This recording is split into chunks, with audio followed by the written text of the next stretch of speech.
मेरे प्यारे साथियों, हम एक स्टोरी लेकर और आए हैं आपके बीच और वाइसवासिनी द्वारा, और ये हम प्रस्तावित करते हैं इसको हिंदी स्टोरी .net से सोर्स है ये। और इसी तरीके से आपको कहानी लेकर आते रहेंगे। और मेरे साथियों, सब्सक्राइब लाइक ज़रूर कीजिए और आइए पढ़ते हैं शिव की सेना। ये बहुत अच्छी स्टोरी है, आप प्लीज़ सुनिए इसको और हम इसको पढ़ते हैं।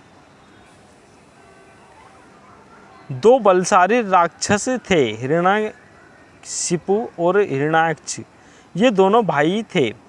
उन दोनों ने देवों पर चढ़ाई कर इंद्रलोक जीत लिया, मगर समय की गति बलवान है। हिरण्याक्ष एक नौका दुर्घटना में मारा गया और हिरण्यकशिपु को नृसिंह देव ने मारा था। हिरण्याक्ष नृसिंह देव यानी कि भगवान विष्णु जी ने उनको मारा था, मगर देव ने मारा था। हिरण्याकशिपु के मरने के बाद उसका बेटा प्रहलाद सिंहासन पर बैठा। मेरे प्रिय साथियों, बड़े ध्यान से सुनना, बहुत अच्छी स्टोरी है। मगर भगवान भक्त प्रहलाद को हिरण्याक्ष के बेटे अंधक ने हराकर उससे राज्य छीन लिया। अंधक ने प्रहलाद को बंदी बना लिया और स्वयं असुरों का राजा बन बैठा। अंधक के मन में देवों के लिए पुराना बैर था। उसने अपनी सेना की शक्ति बढ़ा ली और अमरावती पर चढ़ाई करने की तैयारी करने लगा। इंद्र को यह बात पता चली और तो वह चिंतित हो उठा। इंद्र जानता था कि अकेले देव इतने शक्तिशाली नहीं हैं जो अंधक और उसकी विशाल सेना का सामना कर सकें। इसलिए इंद्र ने निश्चय किया कि वह मनु की प्राप्ति संतानों को अपने सहायता के लिए बुलाए। उस समय धरती पर दक्ष प्रजापति जैसे प्रजापति राजा थे जो हरिद्वार में थे। इंद्र ने नारद जी को भी बुलाया और कहा, नारद जी, तुम अश्विनी कुमार और दक्ष प्रजापति के पास जाओ और देवों पर विपत्ति के बादल घिरे हैं। उनसे कहो कि इस युद्ध में वह हमारी सहायता करें। प्रजापति दक्ष के पास पहुंचते नारद मुनि जी, और प्रजापति दक्ष की राजधानी महान नदी सरस्वती के तट पर थी। नारद और उनकी साथी वहां पहुंचे और शाम का समय था। उन्होंने पता चला कि इस समय दक्ष अपनी बड़ी बेटी सती और पत्नी वीरिणी के साथ सरस्वती तट पर घूमने गए हैं। देव ऋषि नारद ने सोचा, जरूर काम है। महल में बैठकर प्रतीक्षा करने में विलंब हो जाएगा, इसलिए वह दक्ष से मिलने नदी के तट पर ही चल पड़े। कुछ दूर चलने पर उन्होंने एक तेजस्वी पुरुष और नदी के तट पर टहलते हुए देखा। उनके बगल में एक प्रौढ़ा और एक युवती भी चल रही थी। युवती की सुंदरता देखकर अतिरथ बोला, नारद जी, यह अप्सराओं में श्रेष्ठ युवती यहाँ कैसे आई है? नारद जी हंस और कर बोले, यानी कि नारद जी हंसकर बोले, मित्र, यह प्रजापति दक्ष की बड़ी पुत्री सती है। कुछ ही दिनों में इसका विवाह होने वाला है। पता नहीं कि किस भाग्यशाली को यह वरण करेगी, और यानी कि वरण करने का मतलब है कि जो है उनके गले में वरणमाला डालेगी। तो दूसरे है कि दक्ष की पत्नी वीरिणी। यह कहकर नारद जी आगे बढ़े और दक्ष के पीछे जाकर बोले, दक्ष प्रजापति, मैं नारद देवलोक से आया हूँ। दक्ष ने पूछा, कहो देवराज, इंद्र तो कुशल हैं, अमरावती के क्या हाल चाल हैं? नारद जी ने कहा, देवराज तो कुशल हैं, किंतु एक संकट इंद्रलोक पर मंडरा रहा है। इसी कारण मैं इंद्र का संदेश लेकर यहाँ आया हूँ। इसके बाद नारद जी ने अंधक के हमले के संभावित खतरे की बात बताते हुए कहा, देवता एक युद्ध में उससे हार चुके हैं, वह फिर आगे बढ़ता चला आ रहा है। दक्ष बोले,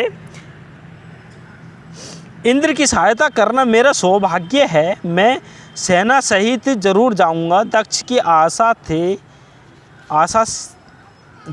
आशा थे जो मान गए। फिर नारद जी ने कहा, हम धरती के दूसरे राजाओं को बुलवाया है, आपकी नज़रों में ऐसा कौन है जिसकी सहायता हमारे लिए ज़रूरी है? दक्ष ने कहा, एक विलक्षण व्यक्ति है जिसका प्रभाव जनजातियों पर बहुत है, वह शिव के नाम से जाने जाते हैं। सब मनुष्य उन्हें देव मानकर पूजते हैं, यानी कि शिव जी को कह रहे हैं दक्ष प्रजापति। तब बुद्धि और योग में उनसे बढ़कर कोई नहीं है। यदि वह इंद्र की सहायता करने को तैयार हो जाएं तो देवों की निश्चय विजय होगी। मुझे विश्वास है कि नारद यह कार्य अवश्य कर पाएंगे, अतिरथ ने कहा।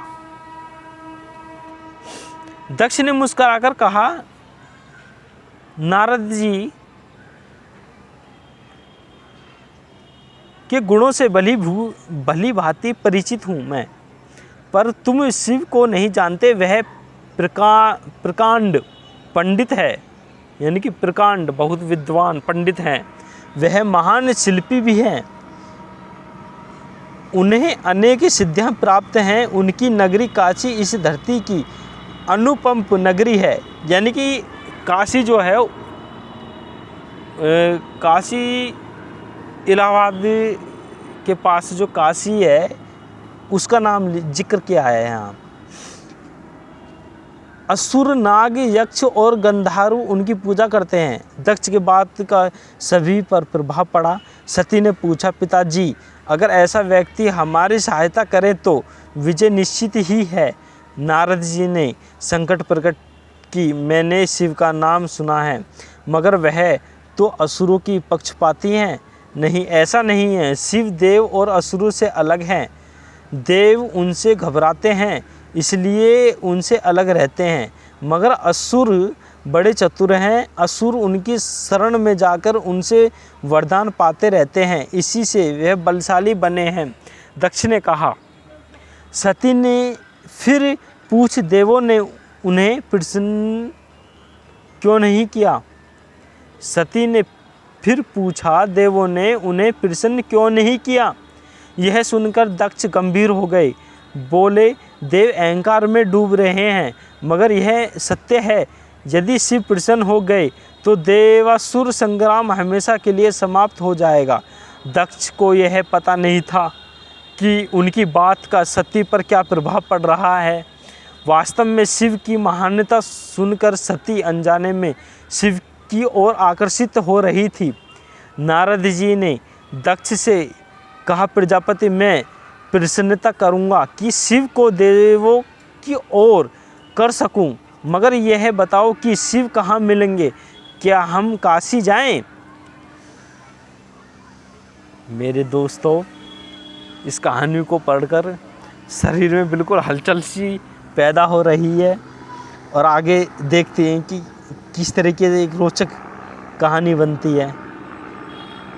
नारद जी ने दक्ष से कहा, प्रजापति, मैं पूरा प्रयत्न करूंगा कि शिव को देवों की ओर कर सकूं, मगर यह बताओ कि शिव कहाँ मिलेंगे? क्या हम काशी जाएं? दक्ष ने कहा, तुम काशी की ओर जाओ, क्या पता रास्ते में ही शिव मिल जाए।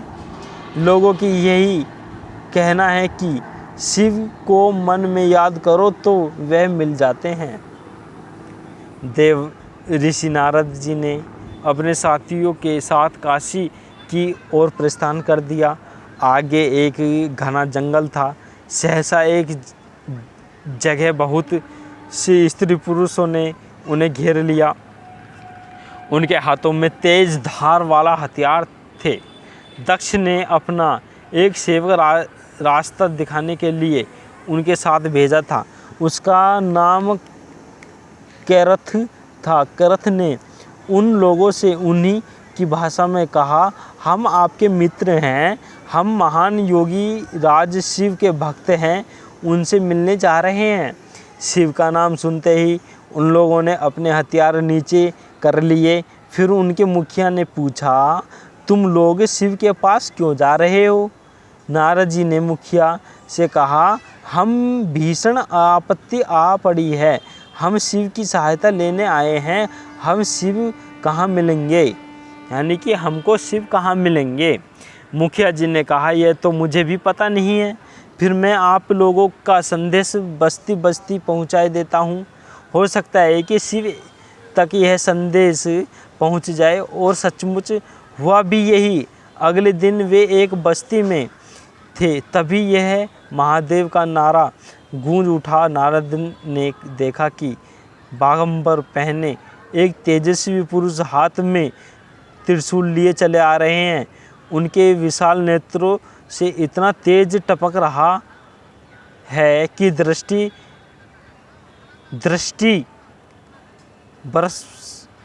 बस नीचे झुक जाती थी। उन्हें देखते ही सब प्राणियों ने जमीन पर लेटकर उन्हें प्रणाम किया। शिव आगे बढ़े और नारद जी के पास जाकर बोले, कहो नारद जी, कैसे आना हुआ? नारद जी ने हाथ जोड़ कहा, भगवान देवों पर भयंकर विपत्ति आ पड़ी है, मुझे इंद्र ने भेजा है, आप ही देवों की रक्षा करें। यह सुनकर शिव हंसकर बोले, हिरण्याक्ष और हिरण्यकशिपु से हारकर देवों को अब इस मानवलोक की याद आ गई है। भगवान शिव की बात सुनकर नारद जी का सिर झुक गया। भगवान शिव की बात सुनकर नारद जी का सिर झुक गया। शिव फिर बोले, मैं जानता हूँ शक्ति पाकर असुर अनुयायी हो उठे हैं, किंतु याद रखना यह धरती सभी की है। वेद असुर मानव सभी इस धरती पर मिलकर रहेंगे। नारद जी बोले, हम भी यही चाहते हैं भगवान। शिव फिर हंसे और बोले, नारद जी, अंधक का काल उसके ऊपर नाच उठा है, मैं युद्ध में जाऊंगा। और यह कहकर शिव चले गए। पता ही नहीं चला कि क्षण में वे कहाँ लोप हो गए।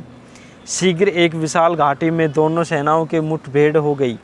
अंधक विशाल सेना लेकर आया था, उधर देवों की शक्ति भी कम नहीं थी।